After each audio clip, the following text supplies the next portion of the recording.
Pregnancy की दूसरी तिमाही यानी बेबी मून पीरियड, इसको बेबी मून पीरियड इसलिए कहा जाता है क्योंकि इसमें माँ सबसे ज़्यादा कंफर्टेबल होती है। उसकी उल्टी मत्ती की शिकायत कम होती है। बेबी बम दिखने लग जाता है लेकिन वो इतना बड़ा भी नहीं होता कि पोजीशन लेने में आपको तकलीफ हो, स्लीपिंग पोजीशन में आपको तकलीफ हो। ये जो समय है 13 से 27 हफ्ते तक का सबसे खूबसूरत समय है प्रेगनेंसी एंजॉय करने का। लेकिन इस समय में कितने टाइम डॉक्टरों के पास जाना चाहिए, कौन सी दवाइयाँ खानी चाहिए, कौन से वैक्सीनेशन लेने चाहिए, क्या चीज़ें टालनी चाहिए, क्या क्या बेबी माइलस्टोन अचीव करता है, इन सब के बारे में इस वीडियो से जानेंगे। नमस्कार, मैं डॉक्टर आकांक्षा महाजन पाठक, फर्टिलिटी एक्सपर्ट। आप देख रहे हैं एक्सेलेंट चबूतरा और आज चबूतरे पे चर्चा है प्रेगनेंसी के सेकेंड ट्राइमेस्टर के बारे में यानी बेबी मून के बारे में। तो आइए सबसे पहले शुरुआत करते हैं कितने बार डॉक्टरों की विजिट करनी चाहिए। तो प्रेगनेंसी की दूसरी तिमाही में हर महीने को आपको डॉक्टरों को विजिट करनी होती है। अगर आपकी कोई हाई रिस्क केस है तो हो सकता है डॉक्टर आपको बार बार बुलाए।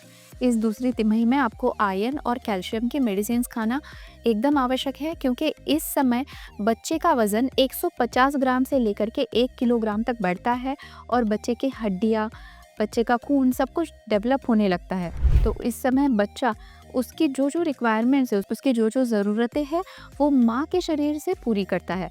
इसलिए ये माँ के लिए बहुत ज़रूरी है कि माँ के शरीर में आयरन और कैल्शियम की मात्रा नॉर्मल हो। इसके अलावा प्रोटीन आपने खाना चाहिए। हो सकता है आपके डॉक्टर आपको प्रोटीन पाउडर भी शुरू करे।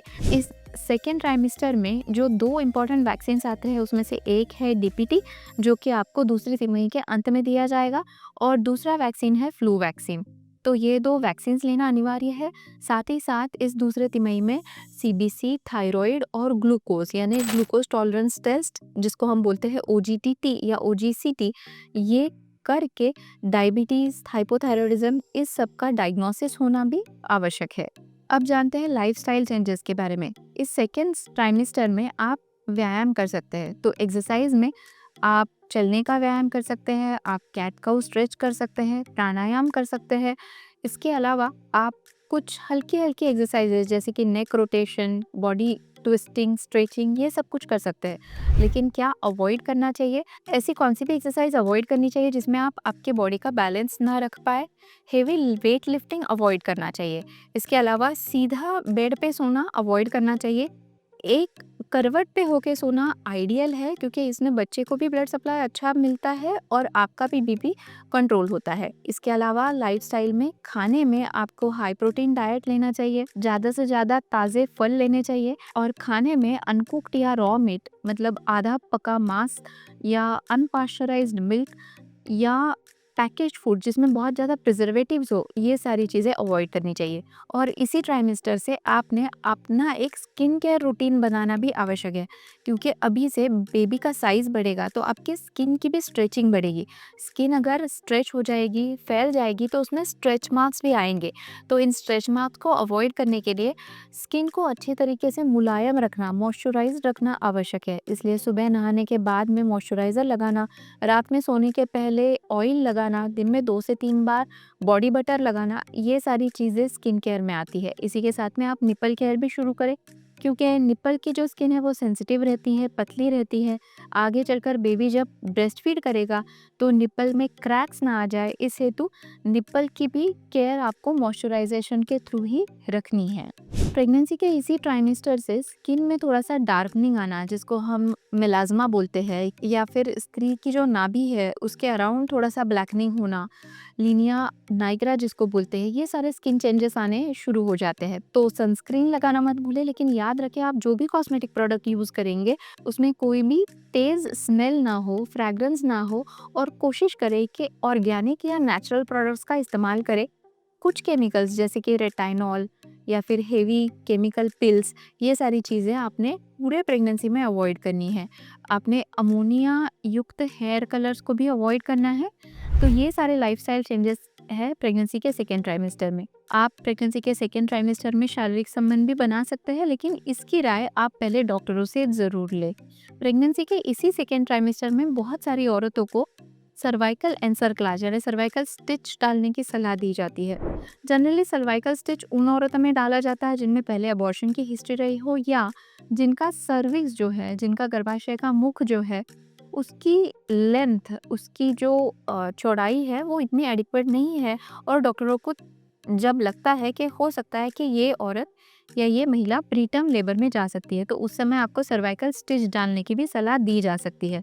सर्वाइकल स्टिच ये अत्यंत सेफ प्रोसीजर है और इसके बाद में हर किसी को बेड रेस्ट की एडवाइस नहीं होती, लेकिन हाँ, कुछ-कुछ महिलाओं को इसके बाद में बेड रेस्ट की एडवाइस भी दी जा सकती है। अभी आगे चल के जानते हैं कि आपका ये जो नन्हा-सा शिशु है, इसमें कौन से माइलस्टोन इस प्रेगनेंसी के सेकंड ट्राइमेस्टर में आ सकते हैं। तो सबसे पहला माइलस्टोन उसमें आता है लिसनिंग, वो आवाज़ों को सुन सकता है। उसमें भी माँ की आवाज़ जो है वो सबसे ज़्यादा सुनता है, तो इसलिए माँ ने ये कोशिश करनी चाहिए कि इस समय में बेबी से वो दिन में 5 से 10 मिनट बात करे, अपनी आवाज़ का परिचय वो बच्चे को दिलाए। इसी के साथ में आप कोई सूदिंग म्यूज़िक भी लगा सकते हैं। इसके साथ में बच्चे का टेस्ट सेंसेशन डेवलप होता है, बच्चे को दिन और रात का समय समझ में आना शुरू हो जाता है। बच्चा अपने अगल-बगल के एनवायरनमेंट को एक्सप्लोर करने की कोशिश करता है, यानी वो अम्बिलिकल कॉर्ड को कभी पकड़ लेगा, कभी अपने हाथ का जो अंगूठा है अपने मुँह में डालेगा। तो बच्चा स्पर्श भी इस सेकंड ट्राइमेस्टर में पहचानना शुरू करता है। पेट में स्थित बच्चे के माइलस्टोन्स के बारे में एक खास वीडियो मैंने अपने चैनल पे बनाई हुई है। आप आई बटन पे क्लिक करके उसको देख सकते हैं और इस वीडियो के डिस्क्रिप्शन में आपको उसकी लिंक भी मिलेगी। अब संक्षेप में बताती हूँ माँ ने क्या-क्या अवॉइड करना चाहिए। सबसे पहला, लंबे समय तक खड़ा रहना अवॉइड करना चाहिए। सीधा ज़मीन पे सोना या सीधा सोना अवॉइड करना चाहिए। एक करवट पे सोना उचित है। स्मोकिंग, अल्कोहल जैसे एडिक्शंस अवॉइड करने चाहिए, कंप्लीटली अवॉइड करने चाहिए। इसके अलावा माँ ने आधा पका खाना नहीं खाना चाहिए, आधा पका मांस नहीं खाना चाहिए या अनपास्चराइज्ड मिल्क का प्रयोग अपने आहार में नहीं करना चाहिए।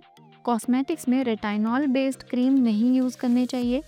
हॉट शॉवर्स नहीं लेने चाहिए। अमोनिया बेस्ड हेयर कलर्स का इस्तेमाल नहीं करना चाहिए।